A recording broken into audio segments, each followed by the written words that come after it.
السلام علیکم ناظرین، پروگرام علم و حکمت کے ساتھ زبیر احمد حاضر خدمت ہے۔ آج کے پروگرام کا عنوان ہے سنت اور حدیث۔ اس کے مفہوم کو ہم سمجھنے کی کوشش کریں گے۔ سنت کیا چیز ہے، حدیث کیا ہے، تاریخی ریکارڈ کیا ہے، اور کس طرح سے ان کے ذریعے سے اسلام کے اصولوں کا استنباط کیا جاتا ہے، ان کو انفر کیا جاتا ہے۔ جاوید صاحب کی رائے اس کے بارے میں کیا ہے، اس پر آج ہم گفتگو کریں گے۔ جاوید صاحب السلام علیکم۔ وعلیکم السلام۔ جاوید صاحب، بنیادی سوال، سب سے پہلا سوال کہ قرآن مجید کے اندر تو ظاہر ہے کہ جتنے بھی لوگ اپنے آپ کو مسلمان کہتے ہیں وہ قرآن مجید پر ایمان کا دعویٰ کرتے ہیں اور اس پر ایمان رکھتے ہیں، اور یہ بھی ہم ایمان رکھتے ہیں کہ قرآن مجید میں کوئی بھی چیز جو ہے وہ جیسے نبی صلی اللہ علیہ وسلم نے دی تھی اس کے بالکل عین مطابق اسی طرح سے ہم تک پہنچی ہے۔ تاہم حدیثوں کے بارے میں یہ رائے نہیں ہے۔ کچھ لوگوں کا خیال ہے کہ یہ حدیث نبی صلی اللہ علیہ وسلم کے الفاظ ہیں، کچھ اس میں شک کرتے ہیں، کچھ اس کو سلسلے کو منقطع سمجھتے ہیں۔ تو حدیثوں کے بارے میں جب ہم بات کرتے ہیں تو یہاں پر ہمیں دو اصطلاحات ملتی ہیں، ایک حدیث اور ایک سنت۔ میں چاہوں گا ذرا اس کی وضاحت کر دیجیے گا، حدیث کیا چیز ہے اور سنت کیا چیز ہے؟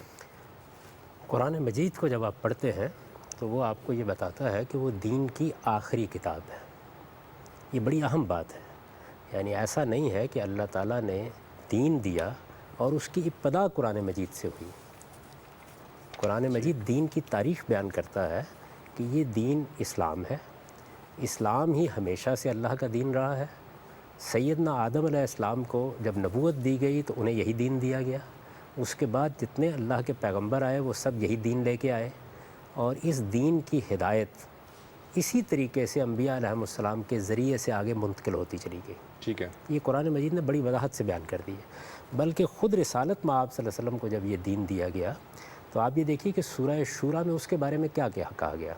یہ کہا گیا کہ شرع لکم من الدین ما وصی بہ نوح والذی اوحینا الیک وما وصینا بہ ابراہیم و موسیٰ و عیسیٰ، یعنی ہم نے یہ دین جو اب آپ کو دیا ہے یہ وہی دین ہے جو اس سے پہلے ہم نوح کو دے چکے ہیں، یہی ہم نے ابراہیم کو دیا تھا، یہی ہم نے موسیٰ اور عیسیٰ علیہ السلام کو دیا تھا۔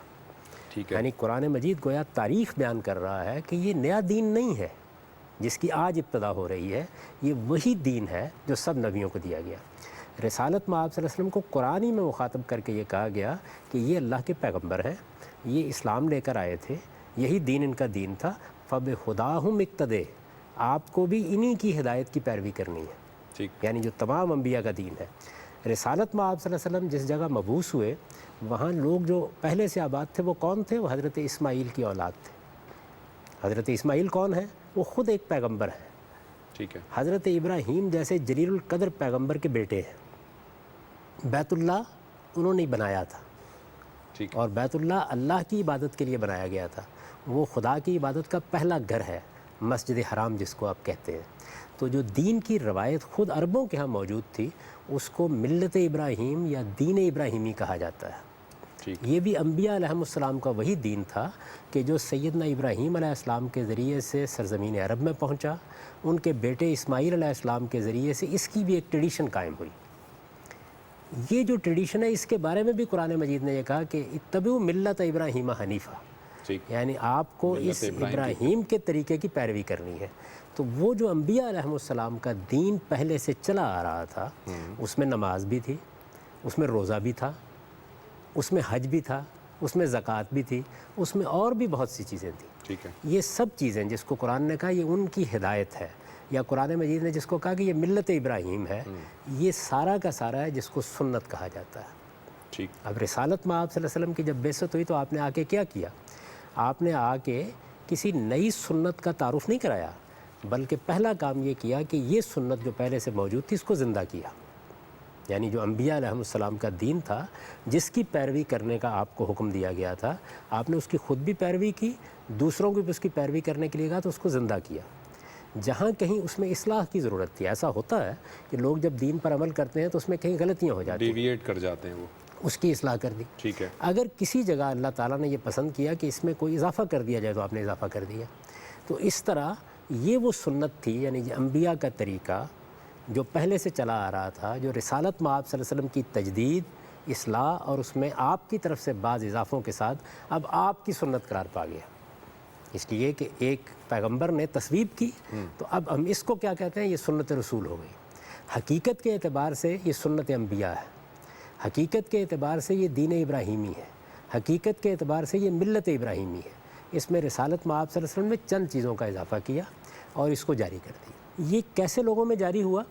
بالکل اسی طرح جاری ہوا جس طرح قرآن جاری کیا گیا۔ دیکھیے قرآن مجید کے معاملے میں اگر آپ اس کی تاریخ کو دیکھیں خود قرآن کی روشنی میں تو وہ کیا ہے۔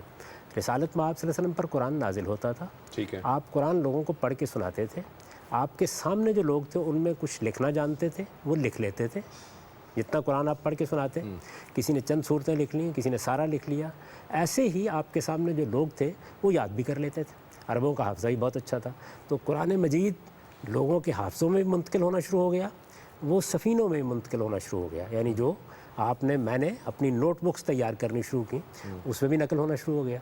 اس طرح قرآن مجید رسالت مآب صلی اللہ علیہ وسلم کے زمانے میں سینکڑوں لوگوں کے ذہنوں میں بھی تھا اور ان کے پاس لکھا ہوا بھی موجود تھا۔ ان سینکڑوں سے ہزاروں کو منتقل ہوا، ہزاروں سے لاکھوں کو ہوا، آج کروڑوں کو منتقل ہو چکا ہے۔ اس وقت بھی صورتحال یہ ہے کہ قرآن مجید دنیا کی ایک غیر معمولی کتاب ہے کہ آپ جہاں سے چاہیں، جس شہر میں چاہیں، آپ اگر کہیں تو ایسے لوگ مل جائیں گے جو آپ کو پورا کا پورا قرآن مجید شروع سے لے کے آخر تک سنا دیں۔ ٹھیک ہے، یعنی حفظ کی ایک روایت قائم ہو گئی جو اس وقت قائم ہوئی جب حضور نے قرآن لوگوں کو پڑھ کے سنایا۔ یہی معاملہ کتابت کا ہوا، آج بھی مسلمان لکھ رہے ہیں، یہاں تک کہ چھاپہ خانہ ایجاد ہو گیا اور اس کے بعد بڑے پیمانے پر اشاعت شروع ہو گئی۔ ہمارے دور میں آ کر کمپیوٹر پر چلا گیا اور بے شمار چیزیں چلی گئی۔ تو یہ قرآن مجید اس طرح منتقل، نماز کیسے منتقل ہوئی، روزہ کیسے ہوا، رسالت مآب صلی اللہ علیہ وسلم نے اپنی امت میں اس کو جاری کیا۔ آپ پر ایمان لانے والوں کی بہت بڑی تعداد تھی، یعنی ایسا تو نہیں کہ 2-4 لوگ ایمان لائے، آخری زمانے میں آپ کے صحابہ کی تعداد 1 لاکھ سے زیادہ تھی۔ ان سب لوگوں نے ان چیزوں کو اپنایا، ان لاکھوں لوگوں نے آگے لاکھوں کو منتقل کیا، وہاں سے کروڑوں کو منتقل ہوا اور پھر آہستہ آہستہ وہ ہم تک پہنچ گیا۔ مسلمانوں کے ہاں اس کو ریکارڈ میں رکھنے والے لوگ بھی وجود میں آ گئے جن کو ہم فقہا کہتے ہیں۔ انہوں نے اس سارے ذخیرے کو اپنے ریکارڈ کا ذریعہ بنانا شروع کر دیا، ہر عہد کی تاریخ بھی مرتب ہونی شروع ہو گئی۔ یہ سارا وہ علم ہے جو قرآن اور سنت کی صورت میں موجود ہے، یہ ہمیں دین کے منتقل کرنے کے ذریعے کے طور پر دیا گیا ہے۔ ٹھیک، یعنی دین ہمارا یہ ہے۔ تو گویا قرآن کیا ہے، وہ کتاب جو آپ کے پاس موجود ہے، سنت کیا ہے، انبیاء علیہم السلام کا طریقہ جس کو رسول اللہ صلی اللہ علیہ وسلم نے اس کی تجدید، اس کی اصلاح اور اس میں بعض اضافوں کے ساتھ جاری کیا، اور مسلمان امت نے اپنے اجماع اور تواتر سے، اجماع کا مطلب کیا ہے، ان کے پورے علم نے اتفاق کے ساتھ، تواتر کا مطلب کیا ہے، اتنے لوگوں نے اس کو بیان کیا یا اتنے لوگوں نے اس پر عمل کیا اور مسلسل کرتے چلے آ رہے ہیں کہ ان کا کسی سازش کر کے جھوٹ پر جمع ہونا ممکن نہیں ہے، عقلاً محال ہے۔ یہ وہ طریقہ ہے جس سے ہمارا دین ہم کو منتقل ہوا ہے۔ ٹھیک ہے، اب آپ کی یہ جو پوری جو بات ہے اس کے اندر سے کچھ ضمنی سوالات پیدا ہوتے ہیں۔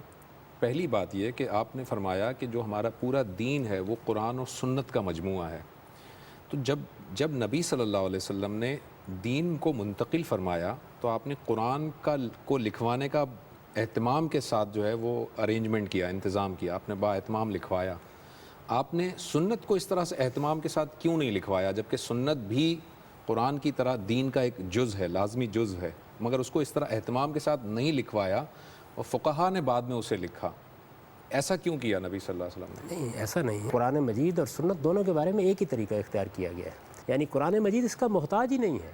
قرآن مجید کو سینکڑوں لوگوں نے لکھا ہے، سینکڑوں لوگوں نے یاد کیا آپ کی زندگی میں، سینکڑوں نے لاکھوں کو منتقل، ہزاروں کو منتقل کیا اور آج کروڑوں تک پہنچ گیا ہے۔ ایسے ہی سنت منتقل ہوئی ہے۔ رسالت مآب صلی اللہ علیہ وسلم نے بڑے اہتمام سے سنت کو جاری کیا ہے، یعنی آپ نے 5 وقت نماز پڑھائی ہے، 1 دن نہیں، 2 دن نہیں، یعنی برسوں نماز پڑھائی ہے۔ آپ کی زندگی میں کئی بار رمضان آیا ہے، 7-8 رمضان گزرے ہیں، آپ لوگوں کو ساتھ لے کر گئے ہیں اور آپ نے حج کرایا ہے ان کو، لوگ عمرہ کرنے کے لیے آپ کے ساتھ گئے ہیں۔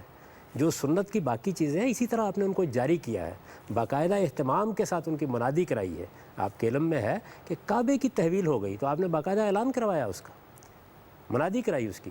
تو یہ جتنا بھی دین کا ذخیرہ تھا یہ سارا کا سارا اسی اہتمام سے مسلمانوں نے منتقل کیا ہے۔ آپ پر ایمان لانے والوں کی بہت بڑی تعداد تھی، آپ کے بعد ایک عظیم حکومت قائم ہوئی، اس حکومت میں آپ کے خلفاء تھے وہ لوگ تھے کہ جو دین کے معاملے میں خود ایک نمونہ بن گئے. انہوں نے پوری طرح اس کی اشاعت کا اہتمام کیا اور اس طریقے سے مسلمانوں کے علم میں، مسلمانوں کے عمل میں یہ چیز جاری ہو گئی. یہ جب جاری ہو گئی تو ظاہر ہے کہ اس کے اوپر علمی کام بھی ہونا شروع ہو گیا. تو فقہاء نے پھر اس ریکارڈ کو مرتب کرنا شروع کر دیا. یعنی وہی چیز جو مسلمانوں میں جاری تھی، جس طرح کاتبوں نے قرآن لکھنا شروع کر دیا، اسی طریقے سے فقہاء نے اپنی کتابوں میں اس کی تاریخ ثبت کرنا شروع کر دی.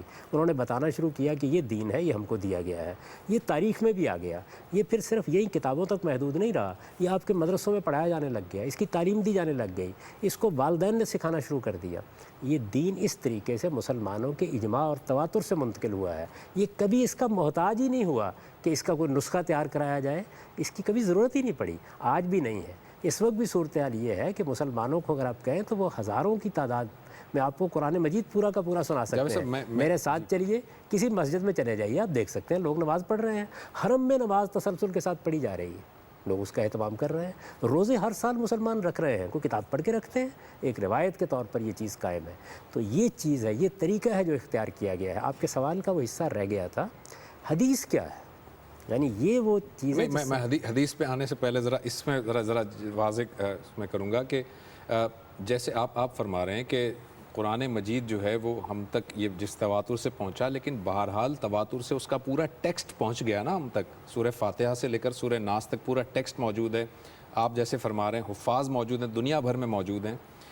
تو بالکل اسی طرح چونکہ سنت بھی قرآن مجید ہی کی طرح دین کا لازمی جزو ہے، تو سنت کے لیے صحابہ کرام نے ہی صحیح، فقہاء نے ہی صحیح، وہ ایسا اہتمام کیوں نہیں ہوا کہ وہ بھی باقاعدہ مرتب شکل میں ہم تک پہنچ جاتی. یعنی جن چیزوں کا آپ فرما رہے ہیں کہ جو سنت چلی آ رہی تھی یا جس میں نبی صلی اللہ علیہ وسلم نے کچھ چیزوں کا اضافہ فرمایا، وہ ہمیں اس طرح سے نہیں ملی. ہمیں مختلف تواتر سے اور مختلف ذرائع سے جو حدیث کا جو ریکارڈ ملا ہے، اس کے اندر پھر ہمارے اندر یہ اختلاف پیدا ہو رہا ہے نا جاوید صاحب. آپ کسی چیز کو سنت کہہ رہے ہیں، میں اسے نہیں مان رہا سنت، یا آپ کسی چیز کو سنت نہیں کہہ رہے، میرے نزدیک وہ سنت ہے. تو اس طرح سے جیسے کہ قرآن مجید کا ٹیکسٹ مجھ تک پہنچ گیا، اس طرح سے سنت کیوں نہیں پہنچی جبکہ وہ لازمی جز تھی دین کا؟ اس سے زیادہ اہتمام کے ساتھ پہنچی. مسلمانوں نے اس کو اپنی پوری زندگی میں اختیار کر لیا. جس اہتمام سے حج ہوتا ہے اور پوری مسلمان امت اس کے لیے آمادہ ہو جاتی ہے، قربانی ہوتی ہے آپ کے عید الاضحیٰ کے موقع پر، جس اہتمام سے روزے رکھے جاتے ہیں، یہ کوئی معمولی اہتمام ہے؟ اس طرح کا اہتمام تو تاریخ انسانی میں کبھی نہیں ہے. تو حفاظ بھی، میں یہ کہہ رہا ہوں کہ وہ ہزاروں میں ہے، یہ پوری امت کر رہی ہے. یہ لاکھوں اور کروڑوں میں ہے، تو پوری طرح محفوظ ہے. اور لکھنے کا عمل بھی شروع ہو گیا. لکھنے کا عمل فقہاء نے کرنا شروع کر دیا. یعنی اس کے لیے کوئی ابتدا میں کچھ بھی کرنے کی ضرورت نہیں تھی. قرآن دیا گیا اور اسی طرح پھیلنا شروع ہو گیا. سنت پر عمل شروع کر دیا گیا. اس کے بعد وہ علم کا ذریعہ بھی بن گئی، وہ پڑھانے کا ذریعہ بھی بن گئی، وہ والدین کے ذریعے سے بھی پہنچنے لگ گئی، وہ اساتذہ کے ذریعے سے بھی پہنچنے لگ گئی. مسلمانوں کی پوری سوسائٹی اس پر عمل پیرا ہو گئی. یعنی ایک چیز کو اس کی ضرورت ہی نہیں رہی کہ کوئی ایک آدمی بیان کرے یا دو آدمی بیان کرے، وہ مسلمانوں کے علم کا حصہ بن گئی. آپ کے ہاں رمضان جب آتا ہے، پوری مسلمان معاشرے کے اندر گویا ایک بیداری پیدا ہو جاتی ہے. تو سنت کا معاملہ یہ ہے کہ چونکہ مسلمانوں میں وہ جاری کر دی گئی، اس کو مسلمانوں نے بحیثیت مجموعی اختیار کر لیا. رسالت میں آپ صلی اللہ علیہ وسلم کے زمانے میں تو اس کا کوئی تصور ہی نہیں تھا کہ کوئی سنت پر عمل پیرا نہ ہو. آج بھی صورتحال یہ ہے کہ آپ کسی بستی میں جا کر ایک چھوٹی سی مسجد بنا دیجئے، اگلے دن اس میں نماز پڑھنے والے لوگ آ جائیں گے. تو جب آپ نے نماز سیکھی تھی تو کیسے سیکھی تھی؟ کوئی کتاب پڑھ کے نہیں سیکھی تھی. آپ کے والدین، آپ کے معاشرے نے آپ کو نماز سے متعارف کرا دیا. تو یہ عمل ہے جو جاری ہے مسلمانوں کے اندر. اس لیے نماز ہو، روزہ ہو، سنت کی جتنی چیزیں ہیں، حج ہو، یہ تمام کی تمام مسلمانوں کے اجماع اور تواتر سے منتقل ہوئی ہیں. قرآن بھی ایسے ہی منتقل ہوا ہے. وہ ایک غیر معمولی اعجاز ہے. یہ تو چند چیزیں ہیں، ہاتھ کی انگلیوں پر گنوائی جا سکتی ہیں. وہ 6666 سے زیادہ آیات ہیں. ایک بڑی کتاب ہے. مسلمانوں نے اس کو لفظ لفظ یاد کر کے منتقل کیا ہے. تو یہ ان چند چیزوں کو منتقل کرنے میں ان کو کوئی خرابی پیدا ہو گئی. انہوں نے اس کو عمل کا ذریعہ بنایا. ان کے علماء نے اس کو ثبت کرنا شروع کر دیا. ان کے کتابوں میں یہ لکھی جانے لگ گئی. ان کے مورخین نے اس کو بیان کرنا شروع کر دیا. یہ ایک اسٹیبلش چیز بن گئی. یہ اسٹیبلشڈ ہسٹری ہے مسلمانوں کی، جس کے بارے میں کسی اختلاف کا کوئی سوال نہیں. یہ بھی آپ کا خیال ہے، سنت میں کبھی کوئی اختلاف نہیں ہوا. کچھ چیزوں کو سنت قرار دینے کے عمل ہوا ہے غلطی سے، جس کی علماء تردید کرتے رہے ہیں. اصل سنت میں کبھی کوئی اختلاف نہیں ہوا. وہ قرآن مجید ہی کی طرح محکم بغیر کسی اختلاف کے مسلمانوں میں منتقل ہوتا ہے. جاوید صاحب، جب آپ یہ فرماتے ہیں نا کہ سنت میں اختلاف کبھی نہیں ہوا، تو شاید اس کی وجہ یہ ہے کہ آپ کی جو کتاب ہے اس میں آپ نے سنت لکھی ہیں جو 17, 18, 20, 22, 25 یہ سنت آپ کے نزدیک یہ سنتیں ہیں اور آپ کہہ رہے ہیں کہ ان میں کبھی اختلاف نہیں ہوا. بے شک ان میں اختلاف نہیں ہوا, لیکن ہمارے جو دوسرے علماء ہیں وہ تو کہتے ہیں سنت تو بہت ساری ہیں, ہزاروں کی تعداد میں ہے سنت. آپ پھر اس کو اتنا مختصر کیوں کرتے ہیں کہ وہ 20-25 کے قریبی سنتیں ہیں؟ یہ بڑی عجیب و غریب بات ہے. اصل میں لوگوں کا معاملہ یہ ہے کہ وہ کچھ ذرا وقت بھی صرف نہیں کرتے کسی بات کو پہلے سمجھ لیں. میری کتاب میزان کے شروع میں جو فہرست ہے وہ عنوانات ہیں. مثلا میں نے وہاں عنوان لکھ دیا نماز. خود نماز کے اندر 10 چیزیں ہیں جو سنت کے طور پر جاری کی گئی ہیں, وہ میں نے آگے نماز کے باب میں بیان کی ہیں. میں نے لکھ دیا حج, وہاں پر تو تفصیل نہیں کی. حج کے تمام مناسک سنت ہیں, ان کی آگے جا کے حج کا باب جب لکھا ہے اس میں تفصیل کی ہے. تو میرے ہاں بھی سینکڑوں ہزاروں ہی ہیں. یعنی یہ ایسے ہی ہے, کوئی آدمی سنن ابو داؤد ہے نا, سنن ابی داؤد, جی آپ جانتے ہیں اس کا مطلب کیا ہے؟ یعنی ابو داؤد نے جو ایک بڑے محدث ہیں, انہوں نے اپنی تحقیق کے مطابق سنن نقل کی ہیں. تو آپ اس کی فہرست دیکھیں تو وہ اسی طرح 2-3 صفحے کی فہرست ہوگی, وہ آگے تفصیل ہوتی ہے اس کی. تو وہاں میں نے عنوان دیا ہے, یعنی ایک لفظ لکھ دیا نماز. نماز میں کیا چیزیں ہیں جو سنت کے طور پر جاری کی گئی ہیں, ان کا آگے ذکر ہے. آپ ان سب کی فہرست مرتب کریں گے تو وہ اتنی ہی بڑی فہرست بچ جائے گی. تو پہلے تو اس غلط فہمی کو آپ دور کر لیجئے. یہ غلط فہمی بہت سے لوگ پھیلاتے ہیں. اس پر اس کے سوا کیا کہا جا سکتا ہے کہ آپ دوسرے کی بات کو سننے سمجھنے کے لیے تیار ہی نہیں ہے. یعنی جب آپ نے نماز کا لفظ لکھا ہوا دیکھا ہے تو آگے ذرا نماز کا باب بھی پڑھ لیجئے. حج کا لفظ لکھا ہوا دیکھا ہے تو آگے اس باب کا بھی مطالعہ کر لیجئے. تو جتنی بھی چیزیں ہیں ان کی تفصیل آگے کتاب میں موجود ہے. کتاب 600-700 صفحے کی کتاب ہے, اس میں ہر چیز کی آگے تفصیل کی گئی ہے.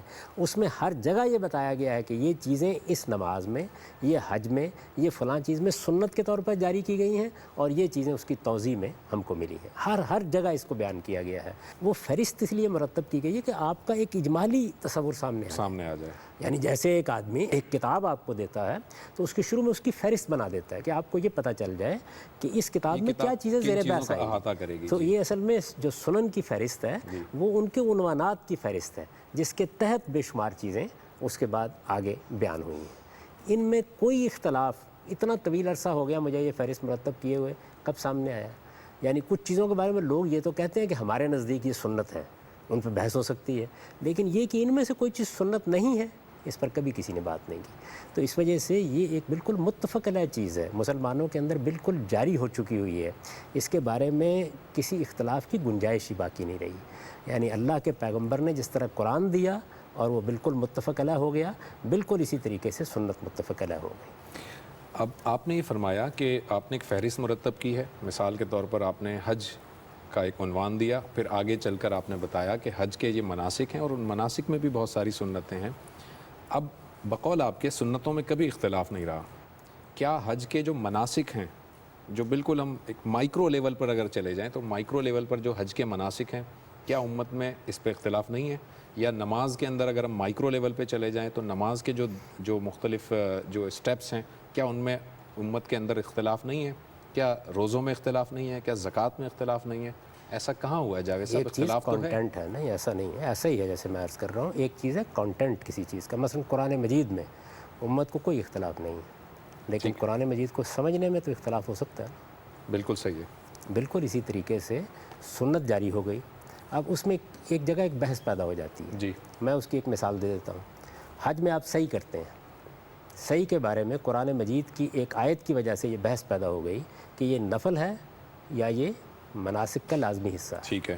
یہ ایک علمی بحث ہے, یہ کسی چیز کو سمجھنے میں بھی ہو سکتی ہے. صحیح ہے. صحیح ہے, صحیح ایک سنت ہے, یہ اس کی حیثیت کے بارے میں بحث شروع ہو گئی. ٹھیک. تو سنت کا ایک ہے وجود, جیسے قرآن مجید ہے, ایگزسٹنس ہے, وہ تو متفق علیہ ہے. ایک دوسری غلط فہمی کیسے ہوتی ہے؟ وہ غلط فہمی یہ ہوتی ہے کہ رسالت میں آپ صلی اللہ علیہ وسلم نے کچھ چیزوں کے معاملے میں جب اس کی حیت یا اس کی فارم قائم کی ہے تو کچھ چیزوں کو لازم کر دیا اور کچھ چیزوں کو اختیار پر رکھا ہے. اس کی مثال نماز ہے. نماز میں کچھ اذکار ہیں, کچھ اعمال ہیں. ٹھیک ہے. وہ اعمال لازم کر دیے گئے ہیں. مثلا آپ نماز کی ابتدا کریں گے تو ہاتھ اٹھائیں گے, آپ قیام کریں گے, آپ رکوع میں جائیں گے, آپ 2 سجدے کریں گے. یہ لازمی اعمال ہیں نماز کے, ان میں کبھی کوئی اختلاف نہیں ہوا. کچھ لازمی اذکار ہیں, آپ نے اللہ اکبر کہنا ہے, سمع اللہ لمن حمدہ کہنا ہے, قرآن آپ نے کی السلام قرأت علیکم کرنی ہے۔ ورحمۃ اللہ، آپ نے قرآن مجید کی تلاوت کرنی ہے، یعنی پہلے سورہ فاتحہ پھر قرآن کا کوئی حصہ، ان میں کبھی کوئی اختلاف نہیں ہوا۔ کچھ حصہ وہ ہے جس کو آپ کے اختیار پر چھوڑ دیا گیا ہے، ٹھیک ہے، یعنی آپ کو اختیار دیا گیا ہے کہ یہ چونکہ آپ کے اور آپ کے پروردگار کا معاملہ ہے تو اس میں آپ اپنی طرف سے کوئی چیز کر سکتے ہیں، اس کی بھی کچھ حدود مقرر کر دیے گئے ہیں لیکن اجازت دے دی گئی ہے۔ مثلا آپ رکوع میں جو پڑھنا چاہیں پڑھ لیں، مناجات کریں، دعا کریں، تسبیح پڑھ لیں، آپ سجدے میں جو پڑھنا چاہتے ہیں پڑھ لیں، آپ قعدے میں بیٹھ کر جو دعائیں کرنا چاہتے ہیں کر لیں، رسالت میں آپ صلی اللہ علیہ وسلم نے اس کی اجازت دے دی۔ تو نماز کا ایک حصہ لازمی ہے، اس میں کوئی اختلاف کبھی نہیں ہوا ٹھیک ہے، اور نہ اس وقت موجود ہے۔ نماز کا ایک حصہ اختیاری ہے، اس میں البتہ اختلافات ہو جاتے ہیں۔ پھر اور اختلاف کہاں ہوتے ہیں؟ کسی چیز کے بارے میں رسالت میں آپ صلی اللہ علیہ وسلم نے کوئی بات نہیں کہی لیکن خاموشی اختیار ضرورت پیش آ گئی، ٹھیک ہے، اور اس ضرورت میں لوگوں نے اجتہاد کرنا ہے، اس میں ظاہر ہے کہ انسانی کام ہے، اس میں اختلاف ہو جاتا ہے۔ ٹھیک۔ یہ بالکل اسی طرح کی چیزیں ہیں جیسے قرآن مجید میں بھی ہو جاتا ہے، یعنی وہ انڈرسٹینڈنگ کا اختلاف ہے، وہ انڈرسٹینڈنگ کا اختلاف ہوگا یا اختیار کا اختلاف۔ ٹھیک، دیکھیے نا، جب آپ کو اختیار دیا جائے گا کہ آپ اس میں اپنی مرضی سے کر سکتے ہیں ان حدود کے اندر، جی، تو اس میں آپ ایک طریقہ اختیار کریں گے، میں ایک اختیار کروں گا۔ اچھا، پھر اس میں ایک فطری چیز ہوتی ہے، وہ یہ ہے کہ جب اختیار کا معاملہ آتا ہے تو ہماری یہ خواہش ہوتی ہے اچھا رسول اللہ صلی اللہ علیہ وسلم نے کیا اختیار کیا تھا، یعنی کیا وہ اختیار ہی تھا، لازم نہیں کرنا تھا، لیکن آپ کا اختیار جاننے کی خواہش پیدا ہوتی ہے۔ وہ جاننے کی جب خواہش پیدا ہوتی ہے تو پھر ظاہر ہے کہ آپ روایات کی طرف جاتے ہیں، ان کے فہم میں یا انتقال میں بھی اختلافات پیدا ہو جاتے ہیں۔ تو اختلاف کا وہ ایک دائرہ ہے جس کے اندر اختلاف ہوتا ہے۔ اصل سنت اپنے کانٹینٹ کے لحاظ سے بالکل اسی طرح متفق علیہ ہے جس طرح قرآن ہے۔ دونوں چیزیں مسلمان امت کو اجماع اور تواتر سے ملی ہیں، اس کے لیے ان کو کہیں جانے کی ضرورت نہیں ہے، یہ ان کے ہاں پورے اتفاق کے ساتھ منتقل ہو گئی ہیں۔ یہ بہت غیر معمولی پہلو ہے ہمارے دین کا جس کو سمجھنا چاہیے، اسی سے اس کی عالمی سطح پر حجت تمام ہوتی ہے کہ وہ اپنے اصل کانٹینٹ کے لحاظ سے ایسے غیر معمولی ذرائع سے منتقل ہو گیا کہ بحث کی گنجائش نہیں رہی، کسی تحقیق کی ضرورت بھی نہیں ہے، یعنی وہ مسلمان امت کے اندر ایک متفق علیہ روایت کی حیثیت سے جاری ہے۔ ٹھیک ہے، آپ بار بار جو ذکر فرما رہے ہیں کہ یہ تواتر اور اجماع سے منتقل ہوا، ذرا ہمارے ناظرین کے لیے یہ ذرا واضح کر دیجیے گا، تواتر جب آپ کہتے ہیں تو اس سے کیا مراد ہوتی ہے اور اجماع کیا چیز ہے؟ یہ تواتر کا مطلب یہ ہوتا ہے کہ ایک نہیں، دو نہیں، ایک جمع غفیر ہے لوگوں کا، مختلف علاقوں میں ہے، وہ کسی چیز کو، کسی تاریخی واقعے کو منتقل کر رہے ہیں، فہم کو نہیں، فہم تو مختلف ہی ہو جاتا ہے، کسی تاریخی واقعے کو منتقل کر رہے ہیں۔ مثلا پاکستان قائد اعظم نے بنایا تھا، ٹھیک ہے، مسلم لیگ نے اس کے لیے جدوجہد کی تھی، ٹھیک، پاکستان 1947 میں بنا تھا، پاکستان ہندوستان کو تقسیم کر کے بنا تھا۔ یہ وہ چیزیں ہیں جن کے لیے کتاب پڑھنے کی ضرورت نہیں ہے، یہ اجماع اور تواتر سے منتقل ہوئی ہے۔ اچھا، اجماع کا کیا مطلب ہے کہ پوری کی پوری کمیونٹی جس کی تعداد ہزاروں، لاکھوں بلکہ کروڑوں میں ہے، وہ اپنی تاریخ کے ہر دور میں اس کی رسالت میں آپ صلی اللہ علیہ وسلم کے ساتھ نسبت کے معاملے میں بالکل متفق علیہ رہی ہے کہ یہ چیز آپ نے دی اور یہ اسی طریقے سے منتقل ہوئی۔ یعنی یہ تاریخ کے منتقل ہونے کے دو مستند ترین ذریعے ہیں، ایک جمع غفیر جس کا جھوٹ پر جمع ہونا ممکن نہ ہو، جس کو گننے کی ضرورت نہیں ہوتی، ایک جمع غفیر اس کو منتقل کر رہا ہے۔ اگر کوئی آدمی آپ سے پوچھے کہ قائد اعظم نے پاکستان بنایا تھا، آپ ذرا بتائیے کتنے لوگ یہ بیان کرتے ہیں، تو یہ گننے کی ضرورت نہیں ہے، ٹھیک ہے، یعنی یہ ہر ایک کی زبان پر ہے، ہر آدمی جانتا ہے، یہ اسٹیبلش ہسٹری بن گئی ہوئی ہے۔ اور جس صاحب علم سے آپ پوچھیں وہ آپ کو اس کا ایک ہی جواب دے گا۔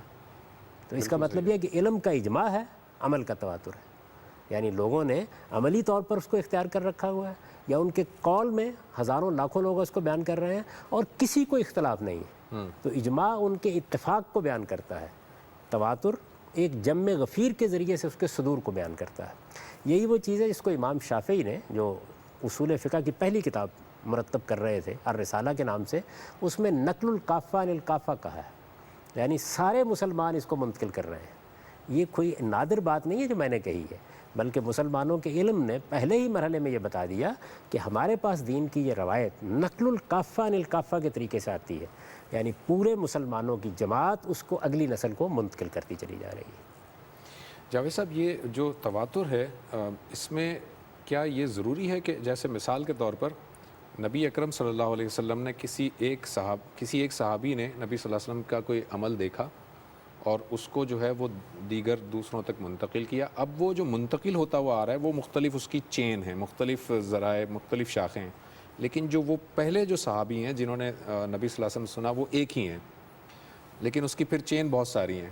کیا یہ تواتر کہلائے گا یا وہ عمل نبی صلی اللہ علیہ وسلم نے بہت سارے صحابہ نے اس کو جو ہے وہ دیا وہ تواتر ہوگا؟ یعنی پہلے مرحلے ہی میں مسلمانوں کی ساری جمعیت کو اس کا عمل پیرا ہونا چاہیے. تواتر کی ابتدا یہاں سے ہو رہی ہوگی. ہے. ٹھیک رسالت مآب صلی اللہ علیہ وسلم پر ایمان لانے والوں کی تعداد ہزاروں میں ہے, ٹھیک ہے. بلکہ لاکھ سے زیادہ ہے. وہ سب کے سب, اس کو کہتے ہیں نقل القافہ, سب مسلمان نماز پڑھ رہے تھے, سب مسلمان روزہ رکھ رہے تھے, سب مسلمان حج کر رہے تھے. ان کا علم سارا کا سارا مسلمانوں کا علم متفق تھا اس پر کہ حج ایک عبادت ہے جو ہم پر فرض کی گئی ہے. یہ ہوتا ہے تواتر اور اجماع. یہ ایک آدمی کی روایت نہیں ہوتی. ایک آدمی کی روایت کو خبر واحد کہا جاتا ہے. تاریخ بھی ایسے ہی منتقل ہوتی ہے. جتنے تمام تاریخی واقعات ہیں وہ ایسے ہی منتقل ہوتے ہیں. یعنی وہ اسٹیبلش ہسٹری ہوتے ہیں. بھائی یہ بات کہ مغلوں کی ہندوستان میں حکومت رہی, یہ تو اجماعی چیز ہے, ہر آدمی جانتا ہے. لیکن شاہ جہان نے فلاں وقت میں اپنے دربار میں یہ بات کہی تھی, وہ ایک مورخ بیان کر رہا ہے. ٹھیک بھی ہو سکتی ہے, غلط بھی ہو سکتی ہے. تو ہمارا دین اس پہلے طریقے سے منتقل ہوا ہے. یعنی رسالت مآب صلی اللہ علیہ وسلم کے تمام صحابہ نے اس کو اخذ کر کے آگے عملاً منتقل کیا ہے. سنت اصل میں عملی طریقہ ہے, تو عملاً منتقل کیا ہے اگلی نسلوں کو, اور نسلاً بعد نسلاً وہ منتقل ہو رہا ہے, یہاں تک کہ اس وقت کروڑوں لوگوں کو منتقل ہو گیا ہے. تو اس کا مطلب آپ کی جو گفتگو ہے اس سے میں یہ سمجھوں کہ جو خبر واحد ہے, اس خبر واحد سے سنت اخذ نہیں کی جا سکتی. اگر کوئی خبر واحد آ رہی ہے جو تواتر نہیں ہے, خبر واحد سے کوئی چیز مجھے مل رہی ہے, وہ پھر سنت اسے میں تسلیم نہیں کروں گا. سنت کوئی منتقل ہوئی نہیں اس کے ذریعے سے. اخبار احاد کو ہم الگ سے سمجھتے ہیں. اخبار احاد یا خبر واحد جس کو آپ کہتے ہیں, یا جس کو اصطلاح میں رسالت مآب صلی اللہ علیہ وسلم کی نسبت سے حدیث کہا جاتا ہے, صحابہ کی نسبت سے اثر کہا جاتا ہے. تو احادیث و آثار کا جو ذخیرہ ہے اس کو الگ سے سمجھیے اسی تفصیل کے ساتھ. کرتے ہیں بات. میں نے یہ بتایا کہ جو ابتدا کے لوگ تھے, جب یہ اجماع اور تواتر کی اصطلاحات اس طرح سے وجود میں نہیں آئی تھیں, تو اس کو نقل القافہ عن القافہ کہتے تھے. یعنی سارے مسلمان منتقل کر رہے ہیں. پھر بتدریج یہ اصطلاحات وجود میں آ گئیں. تو تواتر کا لفظ اس مقصد کے لیے بولا جانے لگا کہ ایک جمع غفیر ہے, یعنی تحقیق کی ضرورت بھی نہیں رہی. ایک جمع غفیر ہے جو اس کو منتقل کر رہا ہے. مختلف علاقوں میں پھیل گئے ہیں لوگ, سب کہہ رہے ہیں نماز پڑھنی ہے, سب کہہ رہے ہیں روزہ رکھنا ہے, اور اس کی حیت کو, اس کی فارم کو, اس کے آداب کو بھی منتقل کر رہے ہیں. تو یہ جو دین ہمارا پورا کا پورا ہے, یہ اس طرح سے ہم کو منتقل ہوا ہے. اخبار احاد میں کیا ہوا ہے وہ ایک الگ چیز ہے. یہ بالکل ایسے ہی ہے کہ یہ بات کہ قائد اعظم نے پاکستان بنایا تھا, یہ بات کہ 1947 میں بنا تھا, یہ بات کہ اس کے لیے مسلم لیگ نے تحریک چلائی تھی, یہ وہ چیز نہیں ہے جس کو آپ کو کسی مورخ کے یہاں جا کے پڑھنا پڑتا ہے. ٹھیک ہے, یہ تو اسٹیبلش ہو گیا. اور میں نے آپ سے عرض کیا کہ ہمارے فقہاء نے اس کا ریکارڈ بھی مرتب کر دیا. یعنی اجماع اور تواتر سے جو دین منتقل ہونا شروع ہوا, تو انہوں نے اپنی کتابوں میں بھی اس کو لکھنا شروع کر دیا. آپ کو اگر کسی کتاب ہی میں جا کے دیکھنا ہو تو فقہی کتابوں میں دیکھ سکتے ہیں. اور وہ وہاں وہ کیا لکھ رہے ہوتے ہیں, وہ یہ لکھ رہے ہوتے ہیں اجماع المسلمون, سارے مسلمان اس پر متفق ہیں کہ یہ چیز یوں ہے. ٹھیک ہے, وہ بھی اسی حوالے سے بیان کر رہے ہوتے ہیں. یہ بالکل ایسے ہے کہ زبان بولی جا رہی ہوتی ہے, زبان میں جو الفاظ آپ بول رہے ہوتے ہیں وہ تواتر سے منتقل ہو رہے ہوتے ہیں, جیسے اردو منتقل ہو رہی ہے. ایک آدمی ایک لغوی لغت کی کتاب لکھتا ہے, ایک ڈکشنری مرتب کرتا ہے, تو وہ آپ کے اس تواتر کی بنیاد پر اس کے معنی کو ثبت کر دیتا ہے, اس کا ریکارڈ رکھ دیتا ہے. ہمارے فقہاء نے بھی یہی کام کر دیا. تو یوں سمجھ لیجئے کہ یہ جو ہمارا دین ہے جس کو آپ سنت سے تعبیر کرتے ہیں, اس کی تمام چیزیں مسلمانوں میں جاری ہو گئی, مسلمانوں کے عمل میں آ گئیں, مسلمانوں کے یہاں پڑھائی جانے لگ گئیں, مسلمانوں کے والدین اپنے بچوں کو منتقل کرنے لگ گئے, اساتذہ اپنے شاگردوں کو منتقل کرنے لگ گئے, فقہاء اس کو اپنے یہاں لکھنے لگ گئے, مورخین اس کو بیان کرنے لگ گئے. تو گویا یوں سمجھ لیجئے کہ یہ ایک ایسی چیز بن گئی کہ جس کے بارے میں بحث و نزاع کی گنجائش ہی ختم ہو گئی. تو اب یہ سوال پیدا ہوتا ہے کہ آپ یہ کہہ رہے ہیں کہ جو خبر واحد ہے یا خبر احاد ہے, اس کی ذرا تفصیل بتائیے گا. خبر واحد آپ کے مطابق آپ یہ کہہ رہے ہیں کہ سنت اس سے کبھی بھی منتقل ہوئی نہیں خبر واحد کے ذریعے سے, لیکن ایک دوسرا عالم یہ سمجھتا ہے کہ نہیں, خبر واحد کے ذریعے سے بھی جو بات ہم تک پہنچی ہے وہ بھی سنت ہے. اب ظاہر یہ انڈرسٹینڈنگ کا اختلاف ہے نا. آپ کہتے ہیں کہ نہیں خبر واحد سے سنت نہیں آ رہی, وہ کہہ رہا ہے خبر واحد سے بھی سنت پہنچ رہی ہے. اب اس کا فیصلہ کیسے ہوگا؟ خبر واحد بہرحال موجود ہے, اور اس کے جو پورے کی پوری روایت ہے, اس روایت میں جتنے بھی بیچ میں جو کڑیاں مل رہی ہیں وہ کڑیاں بھی ساری کی ساری مستند ہیں. پھر کیا کیا جائے؟ پہلے تو یہ سمجھیے یہ خبر واحد چیز کیا ہے, کیسے وجود میں آئی ہے, یہ پہلے جاننا چاہیے.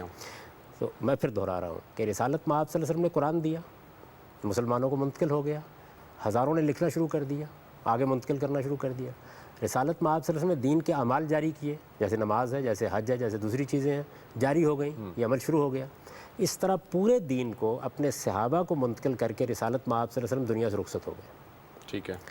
اب رسالت میں آپ صلی اللہ علیہ وسلم نے اپنی زندگی میں اس دین کے بارے میں جو آپ نے دیا، یعنی قرآن کی صورت میں، سنت کی صورت میں، جی سوالوں کا جواب بھی دیا ہے.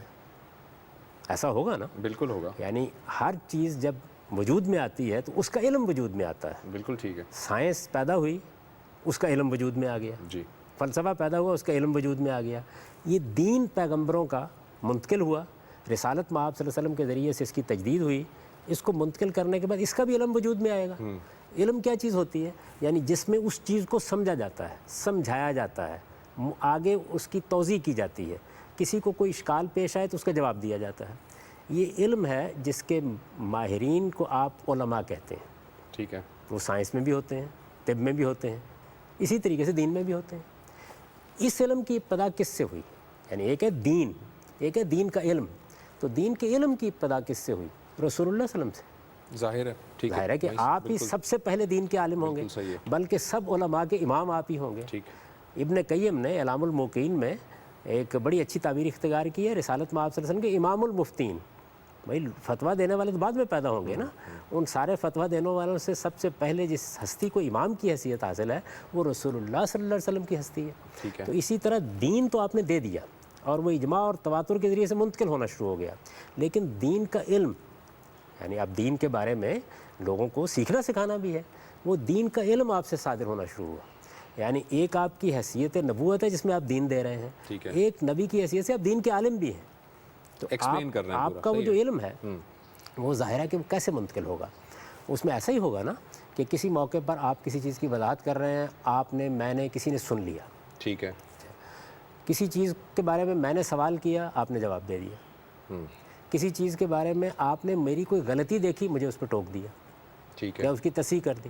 ایسے ہی ہوگا نا. بالکل صحیح ہے. یعنی ظاہر ہے کہ آپ کوئی مدرسہ قائم کر کے نہیں بیٹھے تھے، بلکہ یہ شب و روز صحابہ آپ سے ملتے تھے، مسجد میں آتے درس و تھے. تدریس ہوتا رہتا تھا. یعنی وہ درس و تدریس جو انفارمل طریقے سے ہوتا ہے یہ ہونا شروع ہو گیا. ٹھیک ہے. یعنی حضور نے اپنے صحابہ کے سوالوں کے جوابات بھی دیے، اشکالات کو بھی دور کیا. کوئی وفد آ گیا، اس نے کوئی سوال کیا، اس کا جواب بھی دیا. آپ کے علم میں ہے کہ ایک موقع کے اوپر دین کے علم کو واضح کرنے کے لیے، یعنی جو قرآن میں بیان ہوا ہے، جبریل امین نے آ کے سوالات کیے. ٹھیک ہے. تو حضور کی پوری زندگی میں یہ کام ہوتا رہا. اور اس کو جو لوگ سن رہے تھے انہوں نے حضور کے زمانے میں بھی، جو لوگ وہاں موجود نہیں تھے، اس کو بیان کرنا شروع کر دیا. اس میں پھر دو گروہ بن گئے.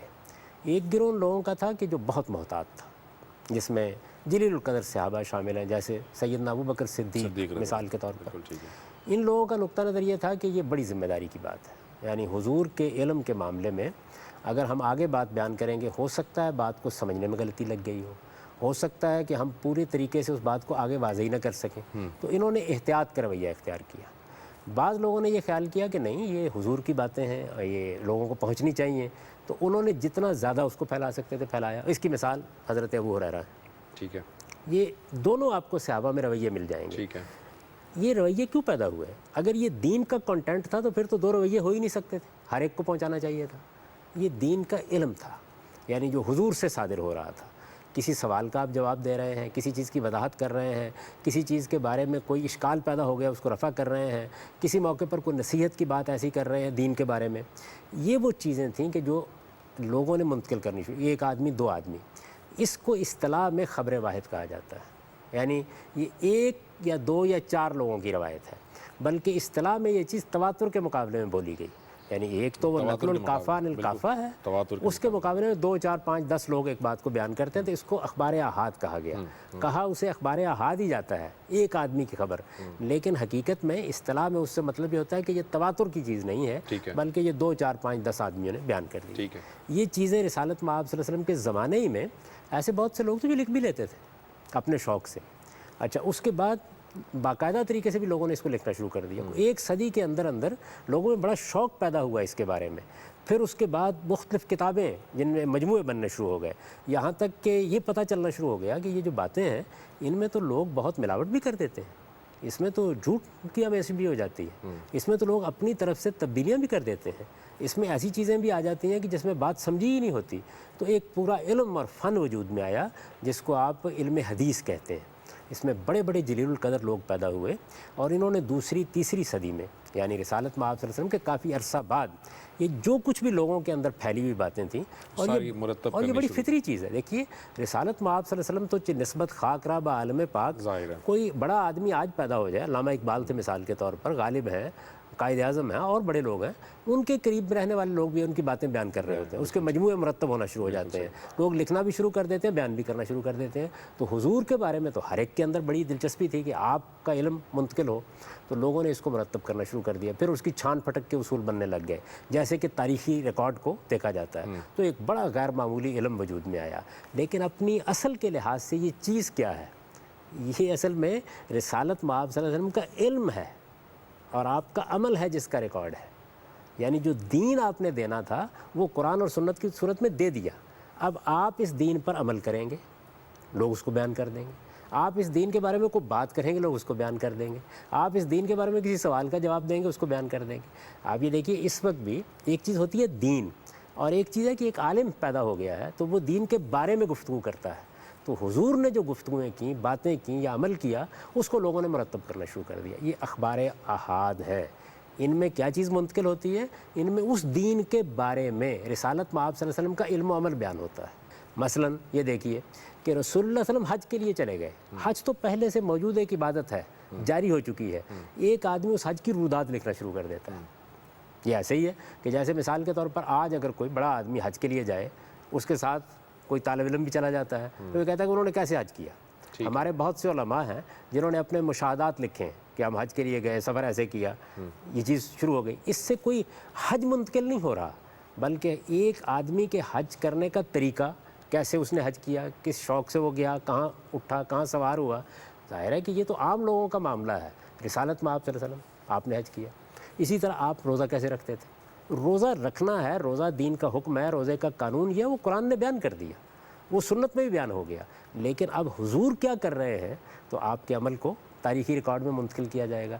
یہ بالکل فطری چیز ہے جو اخبار احاد کی صورت میں ملی ہے. گویا یہ رسالت میں آپ صلی اللہ علیہ وسلم کے علم و عمل کا ریکارڈ ہے. جاوید صاحب، آپ کی جو گفتگو ہے آپ نے بالکل واضح کر دیا، لیکن اب جسے آپ کہہ رہے ہیں کہ دین کا ایک کانٹینٹ ہے اور جو خبر واحد ہے وہ اس کی تعلیم ہے، وہ اس کا علم ہے، یہ آپ کی ایک انڈرسٹینڈنگ ہے. میں جو سوال کرنا چاہ رہا ہوں وہ یہ ہے کہ نبی صلی اللہ علیہ وسلم نے تو یہ نہیں بتایا نا کہ دین کا کانٹینٹ بھائی یہ ہے اور یہ میری تعلیم ہے. نبی صلی اللہ علیہ وسلم نے اس طرح کیٹیگرائز کیا نہیں ہے. اب ایک عالم کی حیثیت سے آپ سمجھ رہے ہیں کہ سنت منتقل ہو گئی اور یہ کانٹینٹ نہیں ہے، خبر واحد علیحدہ چیز ہے.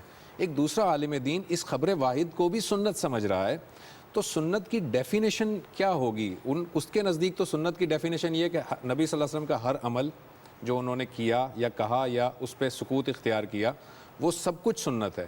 آپ کے نزدیک سنت کی ڈیفینیشن ہے کیا؟ خبر واحد میں تو رسول اللہ صلی اللہ علیہ وسلم کے علم و عمل کو منتقل ہونا ہے. یہ آپ کی انڈرسٹینڈنگ ہے نا؟ میری انڈرسٹینڈنگ کا سوال نہیں ہے، آپ پڑھ کے دیکھ لیں اس میں کیا بیان ہوا ہے. یعنی یہ کوئی ایسی چیز نہیں ہے کہ جس کے بارے میں کوئی تردد ہو سکتا ہے. رسالت میں آپ صلی اللہ علیہ وسلم نے آپ نے فرمایا کہ الگ تو نہیں کیا تھا، بالکل کیا تھا. یعنی جو چیز الگ اس کو کرنے کی ضرورت ہے جس میں کوئی اختلاط کا سوال ہو. آپ نے نماز پڑھانا شروع کر دی، آپ نے روزہ رکھوانا شروع کر دیا، یہ عمل شروع ہو گئے. آپ نے قرآن دینا شروع کر دیا، یہ ڈسٹنکٹ موجود ہیں. اسی وجہ سے ہمارا جو علم شروع ہوا تو اس نے سب سے پہلے یہ کہا کہ یہ مسلمانوں کا علم العامہ ہے. یہ جو کچھ ہے یہ نقل القافہ ہے. یہ تو مسلمان سارے کے سارے اس دین پر عمل کر رہے ہیں. اس کو رسالت میں آپ صلی اللہ علیہ وسلم نے ایسے ڈسٹنکٹ کر کے منتقل کر دیا. یہ جو اخبار احاد ہیں یہ تو اس کے بعد آپ مل کے آئے ہیں. وہ یقیناً نبی صلی اللہ علیہ وسلم اسی طرح سے چاہتے تھے نا کہ ایسے عمل ہو. یعنی کیا تعلیم کیا؟ آج ایک عالم آپ کو دین پڑھاتا ہے، آپ اس کے پاس جاتے ہیں، دین کے بارے میں کوئی سوال اس سے کرتے ہیں، تو وہ دین کا کنٹینٹ آپ کو پہلی بار دے رہا ہوتا ہے، قرآن مجید پہلی بار دے رہا ہوتا ہے. یہ آپ کی انڈرسٹینڈنگ ہے نا کہ وہ دین کا کانٹینٹ نہیں دے رہا ہوتا، علم دے رہا ہوتا. میری انڈرسٹینڈنگ یہ ہے کہ وہ کانٹینٹ ہی دے رہا ہوتا ہے. نہیں، آپ کو بھی جاننا چاہیے یہ بات کہ وہ دین کا کانٹینٹ محمد الرسول اللہ نے دے دیا ہوا ہے. کیا آپ اس بات سے ناواقف ہیں؟ محمد الرسول اللہ صلی اللہ علیہ وسلم سے ہی کسی صحابی نے پوچھا، کوئی بھی، چاہے وہ ایک واحد صحابی نے گزارش کر رہا ہوں. یعنی رسالت میں آپ صلی اللہ علیہ وسلم نے جو دین کا کانٹینٹ دیا، آپ آج جانتے ہیں کہ وہ رسول اللہ صلی اللہ علیہ وسلم کا دیا ہوا کانٹینٹ ہے. ٹھیک ہے. ایک عالم کے پاس آپ جا کے کیا پوچھتے ہیں؟ اس سے آپ اس کے بارے میں کوئی بات پوچھتے ہیں یا کوئی سوال کرتے ہیں. ٹھیک ہے. تو رسالت میں آپ صلی اللہ علیہ وسلم نے قرآن دے دیا، قرآن جیسی بڑی چیز دے دی، وہ آپ کسی ایک آدمی سے کیوں نہیں لیتے؟ حضور قرآن بھی پڑھاتے تھے، سناتے تھے، قرآن کے بارے میں بھی گفتگو کرتے تھے. نہیں, دیکھیے بات یہ ہے کہ یہ دو چیزیں اتنی ڈسٹنکٹ ہیں, اتنی الگ سے واضح ہیں کہ تعجب اس پر ہوتا ہے کہ آپ اس میں اختلاط پیدا کیسے کر سکتے ہیں. رسالت مآب صلی اللہ علیہ وسلم نے قرآن دے دیا, سنت جاری کر دی, ایک طریقہ جاری ہو گیا. اب آپ دین کے عالم ہیں, سب سے پہلے عالم ہیں, آپ کا بے خطا علم ہے, آپ خدا کے پیغمبر ہیں. لوگ آپ سے دین سیکھنے کے لیے جائیں گے, لوگ آپ سے سوالات کریں گے, لوگ آپ سے جا کے پوچھیں گے. یہ جو کچھ بھی ہوگا اس کو منتقل کریں گے نا, یا نہیں منتقل کریں گے. میں نے آپ کو بتایا کہ اس معاملے میں بھی صحابہ کے دو رویے ہو گئے. آپ کو یہ معلوم ہے کہ یہ جو کچھ تھا اس کو سب سے زیادہ کس نے سنا ہوگا رسالت مآب صلی اللہ علیہ وسلم سے؟ اگر آپ فہرست مرتب کریں تو سب سے پہلے چند صحابہ ہوں گے نا جنہوں نے سنا ہوگا, جو حضور پر سب سے پہلے ایمان لائے. ان میں سرخیل کی حیثیت کس کو حاصل ہوگی؟ حضرت ابوبکر صدیق کو. تو آپ مجھے بتا سکتے ہیں کہ انہوں نے کتنی روایات بیان کی ہیں؟ یہ تو ذوق پہ بھی ڈیپینڈ کرتا ہے نا. دیکھیں میں یعنی دین کا کانٹینٹ تھا ان کے پاس اور انہوں نے اس کو پہنچانے سے انکار کر دیا. نہیں, یہ نہیں کہہ رہا میں یہ کہنا چاہ رہا ہوں کہ دین کا کانٹینٹ تھا, انہوں نے اس کانٹینٹ کو اجمالی شکل میں پہنچا دیا. ایک آدمی کا ذوق یہ ہے کہ وہ اس کو تفصیلی شکل میں پہنچانا چاہ رہا ہے. نہیں, سوال یہ نہیں ہے کہ ذوق اس کا کیا ہے, سوال یہ ہے کہ حضور کی بات ہے. حضور صلی اللہ علیہ وسلم کو سیدنا ابوبکر صدیق نے جب نبوت کا دعویٰ کیا اس سے پہلے بھی سنا, آپ کی باتیں دیکھیں, آپ کے ساتھ سفر کیا, آپ کے پاس شب و روز رہے, ہجرت کی رات بھی آپ کے ساتھ تھے, سب سے بڑھ کر آپ انہی کے گھر تشریف لے جاتے تھے. ٹھیک ہے. ان کی بیٹی آپ کے گھر میں تھی. ٹھیک. ان سے زیادہ عام طور پر آپ تاریخ میں پڑھیں تو یہ معلوم ہوتا ہے کہ فلاں جگہ آپ گئے, ابوبکر تھے اور عمر تھے, یعنی آپ کے شب و روز کے ساتھی ہیں. سیدنا ابوبکر صدیق رضی اللہ عنہ حضور کی اس طرح کی باتیں, سنی ہوئی باتیں کتنی منتقل کرتے ہیں. یعنی تکرار کو شامل کیا جائے تو مسند احمد بن حنبل میں کوئی 79-80 کے قریب ہے. ٹھیک ہے, لیکن پیغمبر آپ سوچیں ذرا, یعنی پوری زندگی ساتھ لگائی. میں سمجھ گیا, دین اس پہ تو منحصر ہو. دیکھیں آپ سے ایک بات میں پوچھوں, اگر رسالت مآب صلی اللہ علیہ وسلم دین میں 10 باتیں تھیں, یعنی آپ نے 10 احکام دینے تھے, ٹھیک ہے, ان میں سے 5 احکام آپ نے اس طرح دیے کہ کوئی آدمی ملنے کے لیے آیا تو آپ نے دے دیے. اب اس آدمی کی ذمہ داری ہے یا نہیں اس کو بیان کریں اور آگے بتائیں.